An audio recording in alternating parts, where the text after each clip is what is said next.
Hello YouTube, I am back and this time I'm going to be showing you my collection of Silver Age comic books, starting with Strange Tales number 127 from Marvel. This is the second appearance of Dormammu, second appearance of a character called Clea.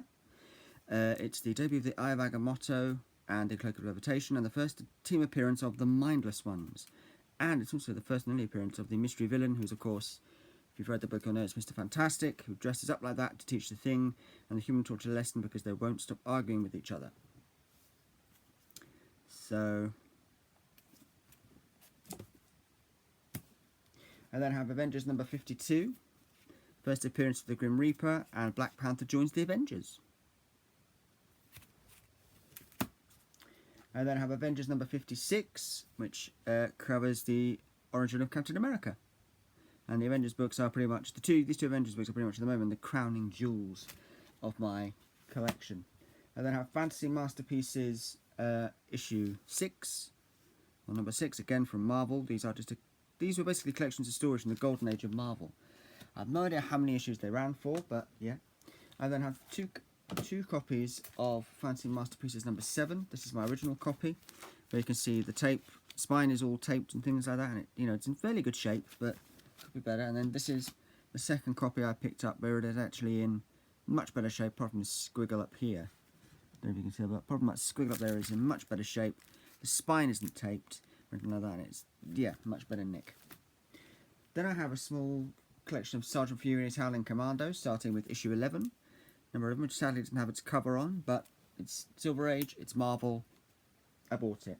And then Sergeant Fury, number 24. Sergeant Fury, number 26. Sergeant Fury, number 30. Sergeant Fury, number 32. Sergeant Fury, number 39. Sergeant Fury, number 42. And Sergeant Fury, number 45. Which is the first appearance of a character known as the War Lover. So, yeah. I then have Marvel Collector's Item Classics number 20 from 1969. Sadly doesn't have its cover on, but when I saw the Fantastic Four and then it says X-Men up there, I thought I've got to have that. And also it's Silver Age, it's Marvel, why wouldn't you? And then Marvel's Greatest Comics number 23 from 1969, again Fantastic Four, and it's the Mad Menace of the Macabre Mole Man. Silver Age, Marvel, Fantastic Four, had to have it. Now we move on to my DC Silver Age books, and again, as I say, most of these don't have their covers on. Starting with this one, Tales of the Legion, which is Adventure Comics number 352 from 1967, and this is in fact the first appearance of the Fatal Five, which is why it's pretty sad that it doesn't have its cover on. But I am looking for a copy of this with its cover on. Hopefully, I can find one soon to add to the collection. We then have Adventure Comics number 353 from 1967.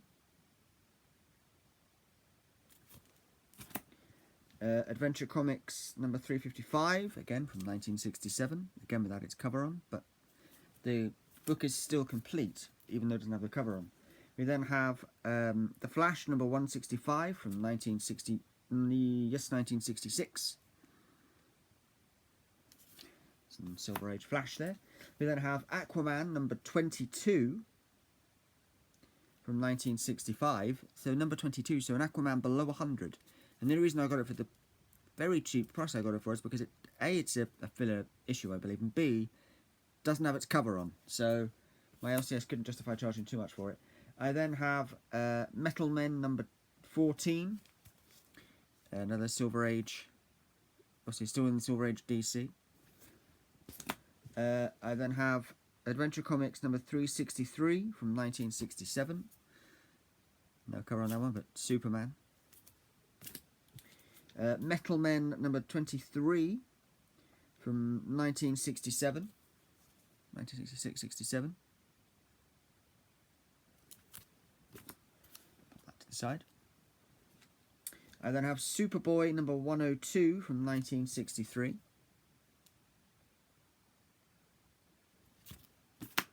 I then have Superman number 165 from 1963. I then have the first of two different issues. I have of Superman's girlfriend Lois Lane. This one is number 72 from 1967. Yeah, number 72 from 1967.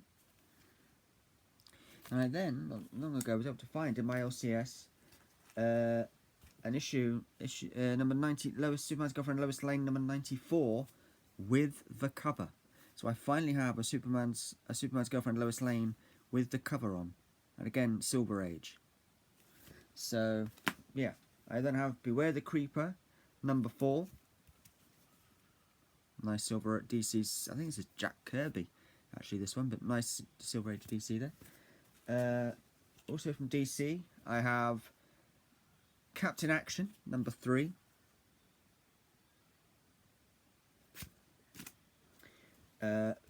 Challenges of the Unknown number 36. I do love the covers on some of these Silver Age books. They are brilliant. And I actually said to to different people, I've actually said to some people, mainly my other half and some of our friends, that there are occasions where I would rather sit and read a book like this, a Silver Age book, like for example this Justice League of America number 47, than read anything that's been printed within the last few years in terms of comic books, because some of these Silver Age books are just so much better. Again, usually one of the telltale signs of Silver Age DC is that black and white checkerboard banner. Not all the time. I just on the Superman's girlfriend Lois Lane, that didn't have it, but that one does. I also have Metamorpho the Element Man number 7.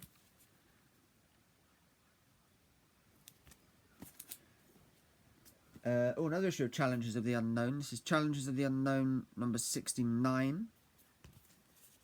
But again, it is Silver Age. I then have the last of the DC books here is Teen Titans number 18. A Silver Age Teen Titans book. Then I have a couple more from Gold Key. I have 2 from Gold Key. The first one is Total War, and I believe this is Total War number 1 from Gold Key. And then also have, and I believe this is number 10 of this one, Mighty Samson, also from Gold Key. And then from, I can't remember the name of the publisher, but it's a British comic book publisher, from the mid-1950s, so still Silver Age, Justice Traps the Guilty number 8, number 38, and it does say there, if you can see, British edition. I think it was like Roland Parker Publishing or something like that. But this is from the mid-1950s, so it is still, it's not quite Golden Age, it's still Silver Age. Yep. And that's basically, all the stories in the era are based on, they're adapted from true police and FBI cases. So, yeah. I then have, from Dell Publishing, Conan number 6 from 1963. Sadly, no cover. But still nice to have in the collection. From American Comics Group, I have Adventures into the Unknown, number 161.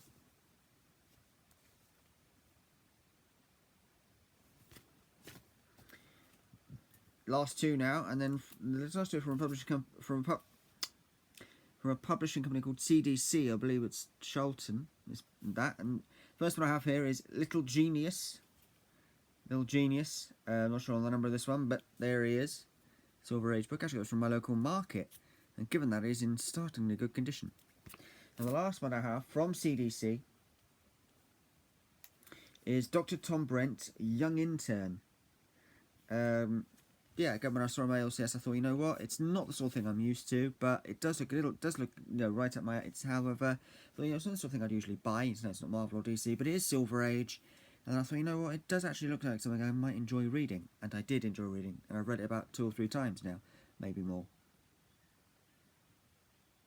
So yeah, So that is it. That is my collection of Silver Age comic books. I hope you enjoyed that video. I hope you. I'll rephrase that. What I was actually saying instead there is, I hope you've enjoyed watching this video as much as I've enjoyed making it. And so until next time, like what you like, love who you love, be kind to one another, take care of one another, look after one another, look after yourselves, take it easy, and see you in the next video.